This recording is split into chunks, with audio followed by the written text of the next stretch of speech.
प्रवेश भी ले लिया है, चाहे फर्स्ट ईयर हो चाहे सेकेंड ईयर हो, अगर वो प्रशिक्षण प्राप्त कर रहा है तो उन सबका उस दौरान वो पात्रता परीक्षा पास करते हैं तो सारे पात्र माने जाते हैं। तो फर्स्ट ईयर और सेकेंड ईयर दोनों ही पात्र है ना। अगर आप ये कहोगे कि सर मैं फर्स्ट ईयर में पढ़ रहा हूँ, मैं पात्र हूँ कि नहीं, वह पात्र है, कोई दिक्कत नहीं है, आपकी डिग्री वैलिड है।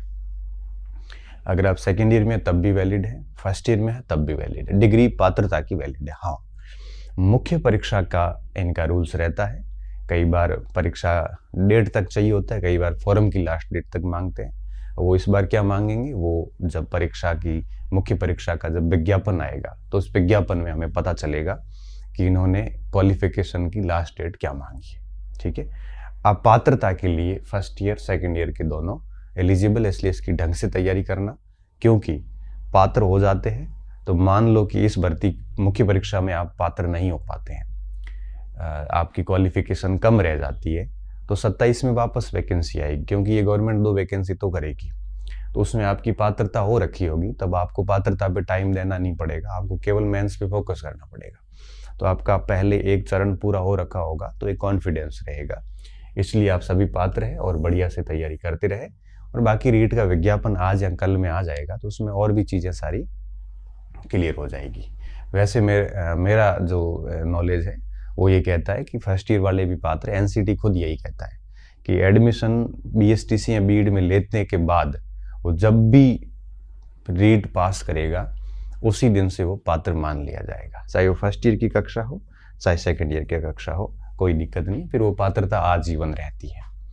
ये तो पात्रता की बात होगी, तो मतलब सब पात्र हो गए हैं, जिसने इस बार फर्स्ट ईयर में हो चाहे सेकेंड ईयर में हो, सारे पात्र हैं और आपका सर्टिफिकेट भी आजीवन माना जाएगा। इसलिए बहुत सीरियसली तैयारी करके आप इसको देना। और पिछली बार भी किसी ने फर्स्ट ईयर के साथ में करी है तब भी उसकी जो रीट है वो मान्य है, फिर भी आप 1-1.5 महीने तैयारी करके दे देना, इससे सिलेबस ही पढ़ा जाएगा, कोई लॉस वाली बात नहीं है। ठीक है, अब बात आती है सर तैयारी कैसे करें। तो मैं तो ये कहूँगा कि इस 3 महीने का जो समय है ये ऐसा समय है जब आप कोचिंग से बचें।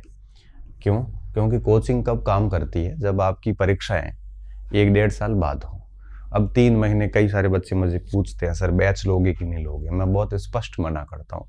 देखो, कोचिंग अगर बैच लेता भी है तब भी हमें बचना चाहिए। रीज़न क्या है? रीज़न साफ है कि कब क्लासेस लोगे, कब नोट्स तैयार करोगे, कब उसका रिवीजन करोगे। इसलिए अब ऐसा समय है कि अब आप कोचिंग से बचें, मैं तो सिर्फ यही कहूँगा। और ज़्यादा से ज़्यादा आप Rajasthan board for secondary education जो है आरबीएससी की पुस्तकों पे ध्यान दें, क्योंकि माध्यमिक शिक्षा बोर्ड पेपर बनाएगा तो डेफिनेटली अपनी पुस्तकों से ही बनाता है। 6ठी से लेकर आपके 10वीं तक की जो पुस्तकें हैं ये आपके L2 वालों के लिए और 8वीं तक की पुस्तकें L1 के लिए ज़रूर पढ़ें आप। और जो कोर्स में से बाहर बचता है उसके लिए कोई गाइड आप ला के पढ़ लीजिए। ठीक है, तो आरबीएससी और गाइड पे फोकस कीजिए। आखिर पात्र ही होना है, मेरिट में तो आना नहीं है, ऊपर से पढ़ लो। 5 विकल्प होंगे इस बार, नेगेटिव मार्किंग है नहीं, 150 के 150 अटेम्प्ट करने हैं, 90 नंबर लाने हैं, आरक्षण को छोड़ दो, आप तो 90 का टारगेट कीजिए। इसलिए सामाजिक और सब्जेक्ट के लिए आप केवल आरबीएससी पढ़ें और बाकी पोर्शन के लिए गाइड्स पढ़ लें। मनोविज्ञान की गाइड आपने पढ़ ली होगी, आपको पता है कईयों ने सिखवाल पढ़ी है, कईयों ने वंदना जादौन पढ़ी है, कईयों ने धीर सिंह पढ़ी है। जिसके पास जो भी किताब है उसको पढ़ लो आप। देखो, मटेरियल महत्वपूर्ण नहीं होता, आपका पढ़ने के तरीके महत्वपूर्ण होते हैं। ठीक है, इसका ध्यान रखना आप। साइकोलॉजी जैसे गणित है, तो गणित में आपने किसी ने अपने स्रोतों से पढ़ाई कर रखी है ऑलरेडी, क्योंकि इसमें कोई नया बच्चा नहीं है। कईयों ने कोचिंग्स कर रखी है तो कोचिंग का मटेरियल भी पर्याप्त है, उनको वापस गाइडों की तरफ जाने की ज़रूरत नहीं है ना। तो गाइड है, आरबीएससी है या फिर नोट्स, आप अपने जो नोट्स हैं इन तीनों में से तीनों का सहारा ले सकते हैं। जो टॉपिक आरबीएससी में मिलते हैं उनको आप टिक करके पीडीएफ बना के आरबीएससी से पढ़ लो, और जो टॉपिक आपके नोट्स में है आपने खुद ने बनाए हैं वो नोट्स से पढ़ लो। इन दोनों में नहीं मिलते हैं तो गाइड से देख लो। इन तीनों को कंबाइंड करके, अच्छा तीनों से कोई समझ में नहीं आता है तो पार्शियली आप कोई कोचिंग संस्थान में कोई पोर्शन कर सकते हैं। जैसे किसी को संस्कृत समझ में नहीं आ रही है तो वो संस्कृत पढ़ सकता है कोचिंग में जाके, क्योंकि 1.5 महीने में हो जाएगी और समझ में भी आ जाएगी। किसी को गणित समझ में नहीं आती है तब वो कर सकता है।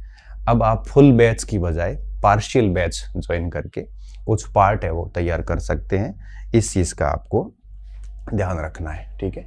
कोचिंग से बचना है। अभी आपको क्या करना है, सेल्फ स्टडी करनी है। आप अगर ये मत सोचना कि मैं सर पहली बार कर रहा हूँ, बिना कोचिंग कैसे होगा, आराम से हो जाता है, सब पहली बार ही करते हैं। किसी साथी की मदद ले लो, किसी अनुभवी व्यक्ति की, हो जाएगा, कोई दिक्कत वाली बात नहीं है। और बाकी कोचिंग अभी क्या है कि बेसिकली इतना टाइम नहीं है आपके पास। कोचिंग तभी फायदेमंद होती है जब हमारे को कम से कम 1 साल का समय हो और हम नोट्स को कम से कम 3-4 बार ठीक से रिवीजन कर पाए। उससे पहले रिवीजन नहीं होता तो फिर वो कोचिंग काम की नहीं रहती। फिर उसमें आना जाना, फिर वो धीरे धीरे पढ़ाना, क्योंकि कोचिंग अपनी गति से चलेगा। आपके कहने से तो फास्ट होगा नहीं, आपके कहने से वो धीरे होगा नहीं। तो इस चीज़ का विशेष तौर पे ध्यान रखना। चौथा प्रश्न रहता है सर मेंस कब होगा। देखो, अगर मेंस की बात करें तो मुझे लगता है कि अगस्त के बाद कभी भी हो सकता है। कभी भी हो सकता है। कभी भी होने का मतलब है कि अगस्त के लास्ट वीक में भी हो सकता है। मुझे जुलाई तक लगता नहीं है, क्योंकि जनवरी लास्ट वीक या फरवरी के आसपास पहले वीक में अगर पात्रता होती है तो मार्च अप्रैल में परिणाम आएगा, फिर विज्ञापन मेंस परीक्षा का आएगा, फिर 2-3 महीने बच्चों को टाइम दिया जाएगा परीक्षा के लिए। 3 महीने तो कम से कम टाइम देते ही देते हैं। तो जैसे मार्च के आसपास अगर ये पात्रता क्लियर हो जाती है और अप्रैल में अगर विज्ञापन आता है तो मई जून जुलाई तो चले गए, अगस्त या उसके बाद कभी भी हो सकता है।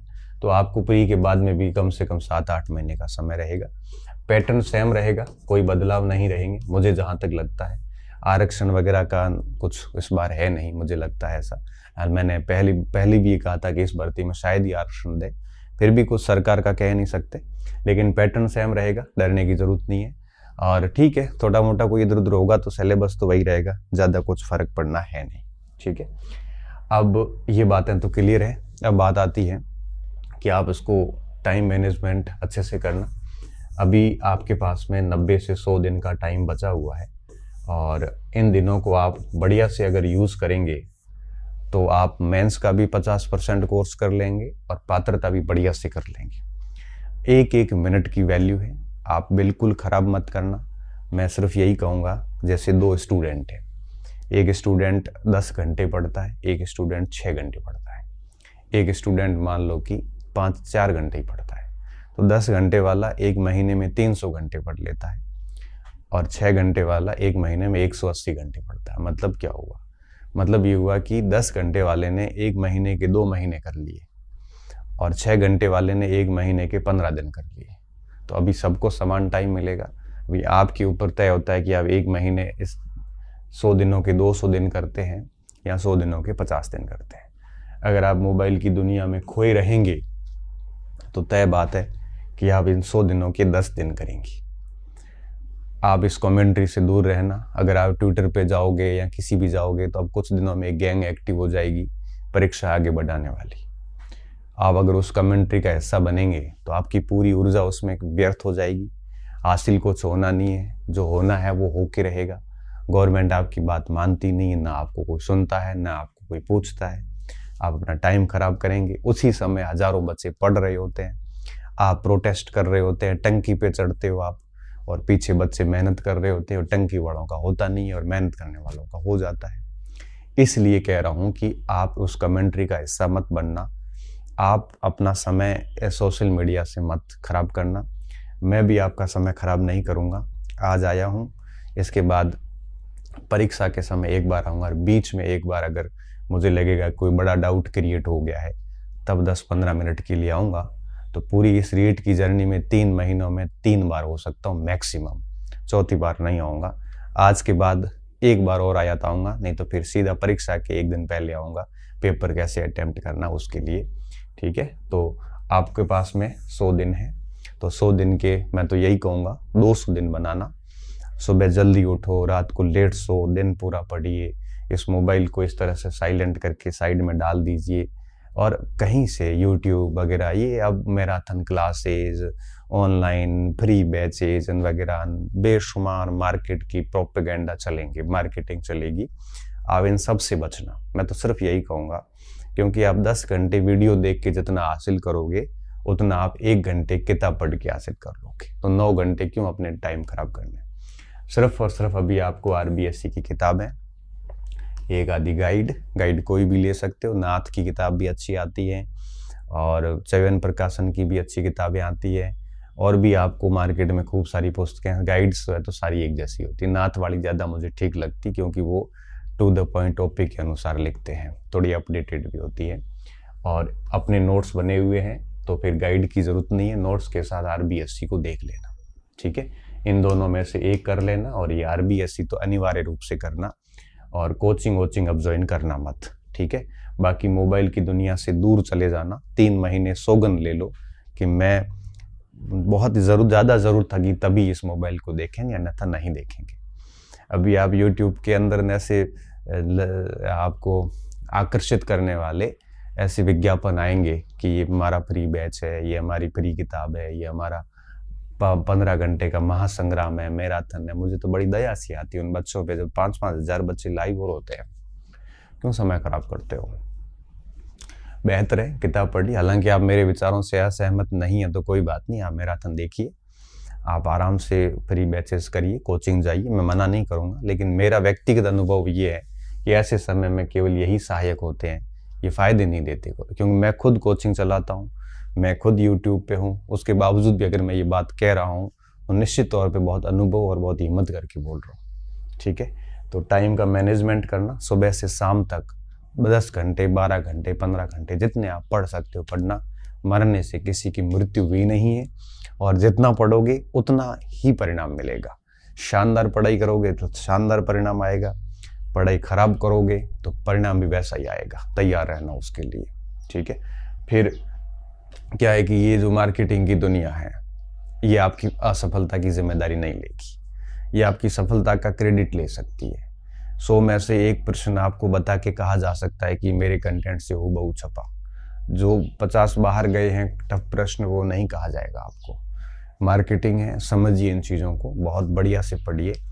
जो ये कहते हैं कि भाई हमारे ये हुआ वो हुआ, मैं तो कहता हूँ कि आप 100 प्रश्नों का PPT सही सोल्यूशन करवा दो। बच्चों को बता दो कि देखो 100 के ये 93 प्रश्न आए, जैसे मैंने करवा रखे हैं फर्स्ट ग्रेड वगैरह के। इसलिए आप इन चीज़ों से दूर रहिए। मैं किसी का विरोध नहीं कर रहा हूँ, मैं सिर्फ आपको कह रहा हूँ कि आपको टाइम खराब नहीं करना है, ठीक है। और आखिरी बात कि सर इसको मैनेज कैसे करना है, मैं सिर्फ यही कहूँगा कि आपको जैसे L1 के हैं तो क्या करना है, टाइम ज़्यादा हो रहा है बस, लेकिन थोड़ी सी बात रही हुई है। L1 को क्या करना, पहले मैं L1 को बता देता हूँ, थोड़ी सी रणनीति बता देता हूँ, फिर L2 की बता देता हूँ, ठीक है। L1 को क्या करना है, L1 को अपने गणित ठीक रखना है, क्योंकि मेंस और प्री दोनों में है, केवल एक औसत अलग है टॉपिक, बाकी लगभग सेम है। दूसरा मनोविज्ञान ठीक रखना है, मनोविज्ञान में एक लास्ट वाली जो आपके इकाई है वो अलग है, बाकी लगभग पूरा सेम है, ठीक है। और तीसरा हिंदी लगभग सभी का है, तो हिंदी की ग्रामर और वो लगभग सेम है, थोड़ा सा एक्स्ट्रा है, ये 3। और इस दूसरी भाषा आपके किसी के संस्कृत है, किसी के अंग्रेजी है, ये। और चौथा है पर्यावरण, ठीक है। ये 150 प्रश्न हो गए। मैं आपको एक सिंपल सा बता देता हूँ। L1 वालों को क्या करना है, L1 वालों को इन तीनों को डेली टाइम देना है। 1-2 घंटे गणित को दे दो बल्ली, मनोविज्ञान को और भाषा को। एक भाषा पढ़ते हो फिर दूसरी शुरू करो, दूसरी पढ़ते हो तब बंद कर दो पहली, और फिर दूसरी पूरी होते पहली शुरू कर दो। इसको रैंडम चलने दो, मनोविज्ञान चलने दो। और रही बात पर्यावरण की, पर्यावरण के अंदर RBSC की किताब के टॉपिक देख लेना, और RBSC में जो टॉपिक नहीं है वो किसी गाइड से देख लेना, वो लास्ट में देखना, और थोड़ी विधियाँ इसकी देख लेना, ठीक है। विधियों को थोड़ा देख लेना, बाकी आप ज़्यादा लोड देने की आवश्यकता नहीं है ना। तो दिन के 3 भागों में टाइम बांट दो, गणित पढ़िए, मनोविज्ञान पढ़िए और भाषा पढ़िए। पूरा दिन यही पढ़िए, आप तीनों को घुमा घुमा के पढ़ते जाइए, और थोड़ा बहुत समय बचता है तो पर्यावरण को देख लीजिए, ठीक है। सबसे कम समय आपको पर्यावरण को देना है। पर्यावरण में आप अगर जैसे सप्ताह में 2 दिन पर्यावरण को देते हो, 1 दिन भी देते हो, तो उसमें भी मोस्टली टाइम विधियों को देना। पर्यावरण के फालतू के बहुत सारे टॉपिक है, उनमें ज़्यादा फंसने की ज़रूरत नहीं है। RBSC की किताबों से टॉपिक देख लेना, जो नहीं मिलते वो गाइड से देख लेना। मोटा जो आपको अपना जो टाइम इन्वेस्टमेंट है वो इन 4 पोर्शन में करना। 120 में से यही आपको पास करवा देते हैं, ठीक है।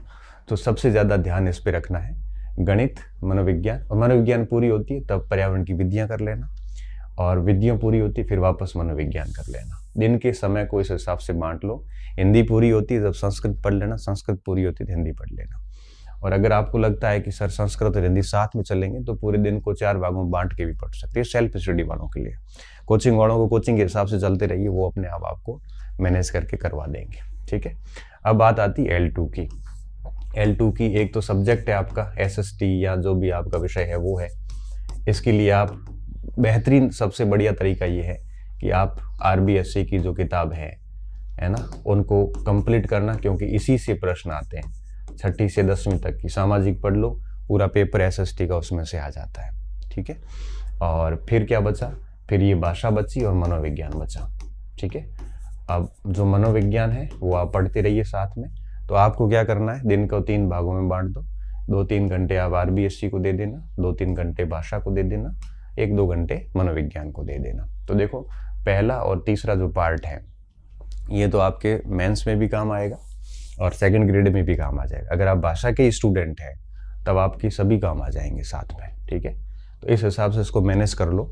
और RBSC के लिए SST, पर्यावरण के लिए RBSC, SST हो चाहे साइंस हो चाहे हिंदी हो, उनके लिए माध्यमिक शिक्षा बोर्ड की किताबें पर्याप्त हैं, क्योंकि RBSC पेपर यहीं से बनाता है। आपको बहुत ज़्यादा डिटेल में जाने की आवश्यकता नहीं है, क्योंकि पेपर सरसरी तौर पे आता है, बहुत गहरा पेपर नहीं आता और इन्हीं में से आता है, ठीक है। अब इनकी आप कोई क्लासेस लोगे तो 200, 400 क्लासेस होती है SST में, फिर आपका पूरा टाइम खराब होगा। इससे बेहतर है 6ठी से 10वीं तक की किताब की वो टॉपिक निशान लगा लो, उसकी PDF बना ले, प्रिंट करवा दो और 2-4 दिन 5 दिन में उसको निपटा दो, ठीक है। फिर आप मनोविज्ञान कई बार आपने पढ़ रखी है, फिर भी डेली 2-3 घंटे पढ़िए और भाषा के ऊपर थोड़ा ध्यान दे दीजिए। 1-1.5 महीने भी अगर ये कर लिया ना आपने, तब भी आपकी पात्रता क्लियर हो जाएगी, दिक्कत वाली बात नहीं है, ठीक है। तो इस तरह से आप कर सकते हैं और बाकी आपकी बेटर प्लानिंग आप खुद कर सकते हैं। लेकिन मैं इतना कह सकता हूँ, अगर आपने समय को ठीक से यूटिलाइज कर लिया इस मोबाइल की दुनिया से दूर होके, तो मुझे रणनीति बताने की आवश्यकता ही नहीं, आप स्वयं से बहुत शानदार कर लेंगे। और 15 दिन भी तैयारी कर ली ना, तब भी अंदर से कॉन्फिडेंस आना शुरू हो जाएगा और आप एक शानदार रिजल्ट दे देंगे, इतना मुझे भरोसा है, ठीक है। तो इन्हीं बातों के साथ मैं आज की वार्ता को समाप्त करता हूँ। आपका कोई और डाउट शेष रह गया हो पूरा सुनने के बाद भी, तो नीचे लिख लेना। मैं एक बार बीच में और आऊँगा और एक बार परीक्षा के टाइम आऊँगा। आपको बहुत बहुत शुभकामनाएं। खूब सारी पढ़ाई कीजिए और दुनियादारी से दूर रह के अपने आप को एकांत में डाल के, गुफा में डाल के खूब सारी पढ़ाई कीजिए और एक शानदार रिजल्ट दीजिए। बहुत बहुत शुभकामनाएं। बहुत बहुत धन्यवाद विद्यार्थियों। अच्छे रहिए, मस्त रहिए और पढ़ते रहिए।